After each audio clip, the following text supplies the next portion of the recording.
Raya and the Last Dragon was recently released in theaters and on Disney Plus for an extra price of $30. Now, did I pay $30 to watch this movie? Yeah, nope. I saw it at a drive-in. You know what else I watched at a drive-in? Minari, which played right after Raya. I only had to spend $10 to watch both movies, and Disney wants people to spend $30 for one movie on a streaming service that we're already paying for. They did the same thing with Mulan, except it wasn't playing in theaters simultaneously. So, let me get this straight. Soul wasn't good enough for them to charge money for, but these two movies are what they thought were the real money makers? Whatever, the point is, I watched Raya, and it was pretty good. Walt Disney Animation Studios hasn't made a truly great movie since, apparently, Zootopia. And Zootopia wasn't just great, it was amazing. Unfortunately, the three movies that came out after that were kinda underwhelming. Like, we got a girl going on a cliche adventure in a plot that could have been resolved in 5 minutes, a video game character making money by becoming a viral star, and a sequel that clearly didn't have much of a plan during production. Raya and the Last Dragon is definitely an improvement over those other three films, but there are still elements that kept it from being a truly great film. First of all, I love the fact that it's a straight-up action flick, something that Disney Animation hasn't really done much of in recent years. Yeah, there was Big Hero 6, but it's a superhero movie, so you expect to get action from that. But it's rare when they take this route in a Disney princess film. It's not even a musical, which is a nice change of pace. I don't think there's ever been a Disney princess movie that wasn't a musical, aside from Brave, which was Pixar. This movie shows that the Disney princess movie doesn't need songs to be entertaining. The action and adventure aspect is what makes it a lot of fun, as well as some likable characters with strong voice acting. The main character is voiced by Kelly Marie Tran from everyone's favorite Star Wars movie, The Last Jedi. Fans gave her such a hard time just because she played a character that they didn't like. Then Lucasfilm decided to give her a very small amount of screen time in Rise of Skywalker, so it's great to see that she gets to be the main heroine in a major animated Disney film. Any fan who has ever bullied her sucks. Seriously, you shouldn't attack actors for doing their jobs, unless they deserve it, like Gina Carano. Kelly Marie Tran, from what I've seen, is a nice person, so what is there to hate? Anyway, Raya is a great and compelling character. She's not just strong for the sake of being strong, she actually feels like a normal person with a strong motivation, making it easy to connect with her on an emotional level. I also felt the same way about the antagonist. There's more to her character outside of being evil. The animation is beautiful. It's hard to believe that this was made in people's homes. That makes it all the more impressive. The action scenes are very well choreographed and the environments are great to look at. But that leads into one of my main issues with the movie. Most of it is Raya going on a journey to find the pieces of a stone in order to save the world, and because of this, we don't get to spend a lot of time in these different places that the characters go to, because the story just moves on to the next place in what feels like a blink of an eye. It's a shame because these locations look very interesting.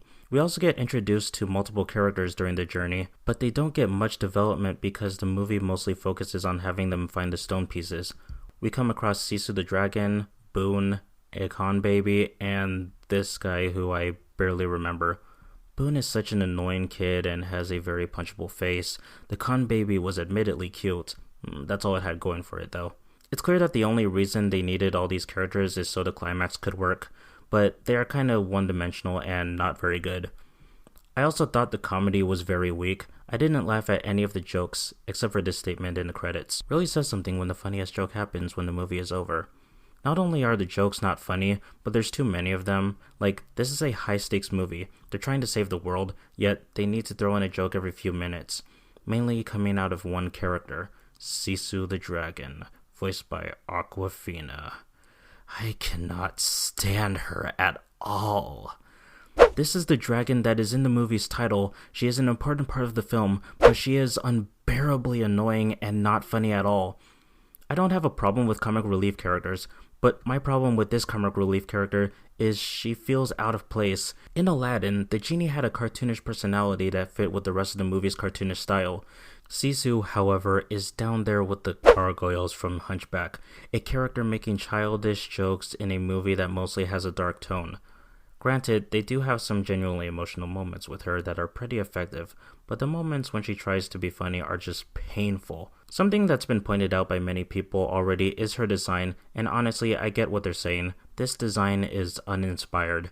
It just looks like they took Elsa's face and put it onto the body of a dragon. They probably wanted to make the dragons look cute to make them feel more like characters, but How to Train Your Dragon had very detailed dragon designs, yet we were still able to connect with them because of the way they were animated. When you compare these two movies, it becomes laughable. I honestly like Sisu's human design better. Unfortunately, she doesn't stay like that for too long and it doesn't have story purpose. Yeah, they wanted to try to hide the fact that she was a dragon, but that becomes pointless since she gives away her identity later on. Without giving anything away, I hated the ending. This really felt like a typical Disney happy ending, but with no lessons learned. It reminded me of the ending of The Little Mermaid, and that ending was terrible because Ariel got what she wanted, despite all the trouble she caused. Raya and the Last Dragon's ending had a similar problem, though done much worse. But with that being said, I still enjoyed this movie. Yeah, there are quite a few issues that are hard to overlook, but it has great atmosphere, great action, and some likable characters. I think it's worth watching. But if I'm being honest, the short that played before the movie, which is titled Us Again, is so much better in my opinion.